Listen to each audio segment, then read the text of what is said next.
اللہ الرحمن الرحیم۔ آپ نے سوال کیا ہے کہ مرنے کے بعد میت کے لیے اس کی قبر پہ ایسی رسمیں کرنا کہ اس پہ چونا ڈالنا، پھول ڈالنا، اسی طرح اس میت کے لیے زیارت کا اہتمام کرنا۔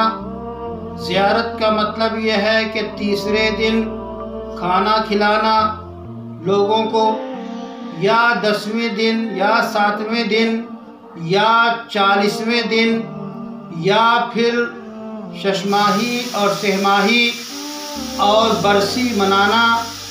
یہ اس کا کیا حکم ہے؟ جواب حاضر ہے۔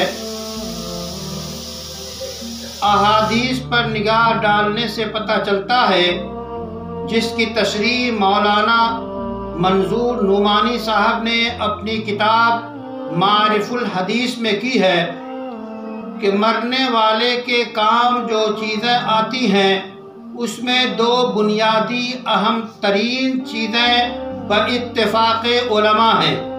پہلی چیز تو یہ کہ اس کے لیے دعائے مغفرت کی جائے۔ مغفرت کی دعا قرآن کریم میں اور احادیث میں بکثرت وارد ہوئی ہے۔ اللہم اغفر لی ولوالدی، اللہ مجھے بخش دے، میرے والدین کو بخش دے، ایسی دعائیں ہیں۔ تو مغفرت کی دعا کرنا مردے کو صاحب ایمان ہو تو فائدہ پہنچاتا ہے۔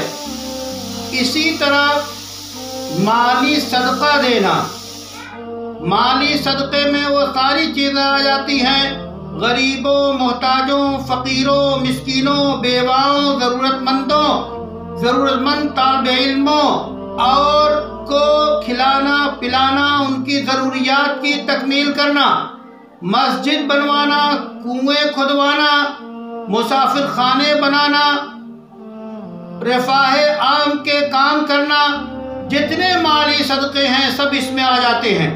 رسول اللہ صلی اللہ علیہ وسلم نے فرمایا، علم ينتفع به، کہ میت اگر ایسا علم چھوڑ کے مرے جو اس کو فائدہ پہنچائے، ولد صالح يدعو له، یا ایسی اولاد چھوڑ کے مرے جو اس کے لیے دعا کرے۔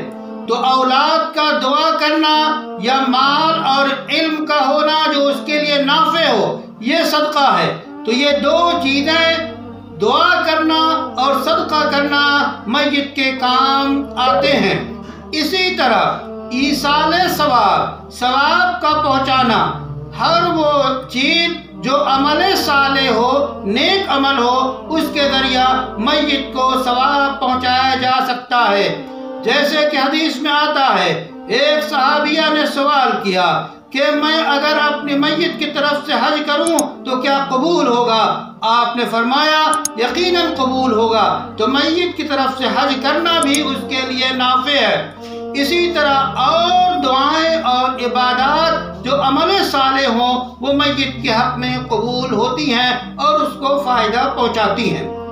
اس کے علاوہ یہ رسم کہ میت کے گھر تیسرے دن جمع ہو جانا، جس کو تیجا کہتے ہیں، یا اسی طرح 10ویں دن اور 7ویں دن اور 40ویں دن 40واں منانا، ان چیزوں کی ان دنوں کو متعین کر کے کوئی حیثیت نہیں ہے، بلکہ دین سمجھ کے کرتا ہے تو یہ غلط ہے، رسم و رواج ہے۔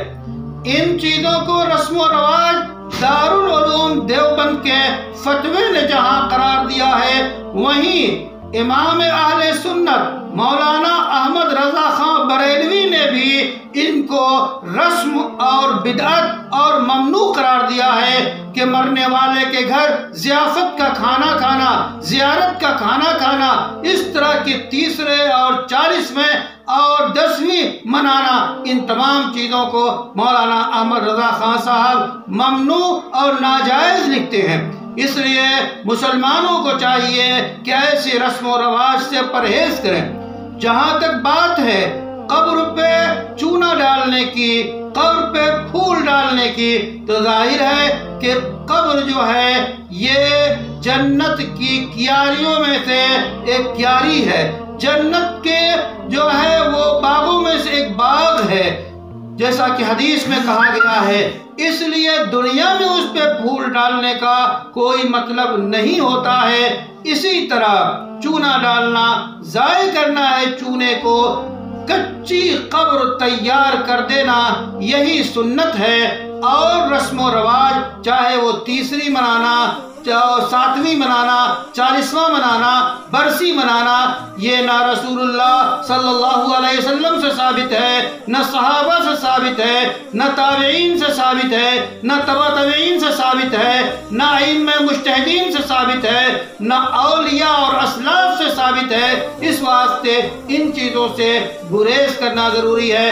ہمیں یہ چاہیے کہ شریعت مصطفی پہ عمل کریں، اور مردوں کے لیے جو نافع چیز ہے، نفع پہنچانے والی چیز ہے، وہ دعا اور مالی صدقہ، اس کا اہتمام کریں، اور ہر طرح کی خرافات سے اور برادران وطن سے، جن چیزوں سے ہم متاثر ہوئے ہیں، اس سے ہم بچیں۔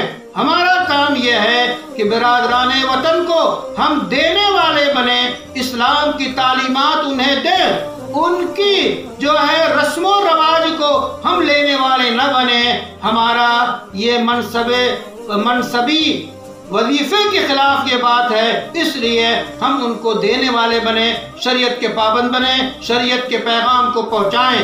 یہی ہمارا فریضہ، یہی ہمارا طریقہ، یہی ہماری ڈیوٹی، یہی ہماری ذمہ داری ہے۔